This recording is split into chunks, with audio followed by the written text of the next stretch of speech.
lorsque nous venons à nous écrier, à moins que le Seigneur montre, à moins que le Seigneur révèle, à moins que le Seigneur fasse une chose nouvelle, tout ce qui a été auparavant est comme rien. Par conséquent, le Seigneur nous amène dans une place sombre, un temps sombre. Nous sentons que ce qui a été auparavant a perdu le pouvoir qu'il avait de nous rendre optimistes, triomphants. C'est la façon qu'a le Seigneur de nous garder avançants. S'il nous était permis d'être parfaitement satisfaits avec ce que nous avons obtenu à quelques étapes et de ne pas sentir la nécessité absolue de quelque chose que nous n'avons jamais eu, avancerions-nous? Non, bien sûr. Pour nous maintenir avançants, le Seigneur doit provoquer ces expériences où il nous est totalement nécessaire de le voir et de le connaître d'une manière nouvelle. Cela doit être ainsi tout le long du chemin jusqu'à la fin. Ce peut être une série de crises, voyant et voyant encore et encore à mesure que le Seigneur ouvre nos yeux. Et nous pouvons dire, comme jamais auparavant, je vois. Ainsi, ce n'est pas notre étude, notre savoir, notre connaissance de livres, mais un esprit de sagesse et de révélation dans sa connaissance. Les yeux de notre cœur étant éclairés. C'est le fait de voir qui apporte la note d'autorité si nécessaire. C'est l'élément, le trait dont on a besoin aujourd'hui. Ce n'est pas seulement voir pour voir, mais voir pour apporter une nouvelle note d'autorité.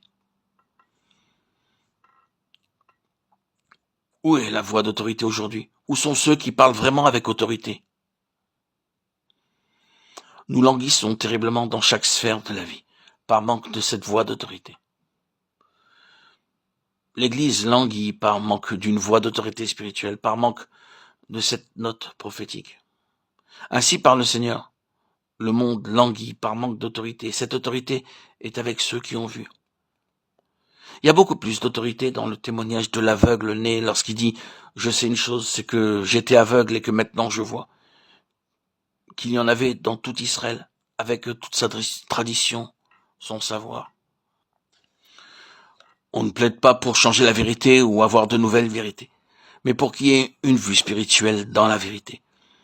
Il est certain que le Seigneur a encore beaucoup de lumière et de vérité à faire jaillir de sa parole. Ici, permettez-moi de rendre clair, si je peux, quelque chose que l'on dit de nous. Nous ne cherchons pas une révélation nouvelle et nous ne disons pas ou suggérons ou insinuons pas que nous pouvons avoir quelque chose en plus de la parole de Dieu. Cependant, nous affirmons qu'il y a encore beaucoup dans la parole de Dieu que nous n'avons jamais vu et que nous pouvons voir.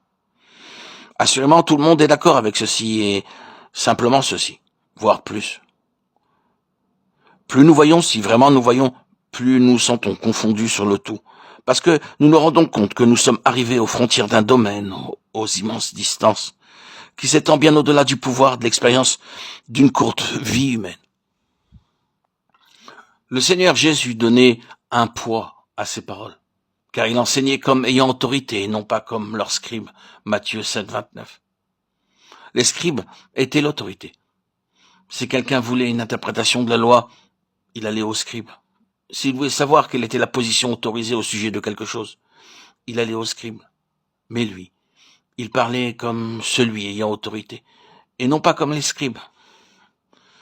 D'où émanait cette autorité? Simplement, qu'en toute chose, il pouvait dire « je sais ». Ce n'est pas ce que j'ai lu, ce qu'on m'a dit, ce que j'ai étudié, mais ceci, je sais. J'ai vu. Veuille le Seigneur faire de nous, de ceux qui ont les yeux ouverts,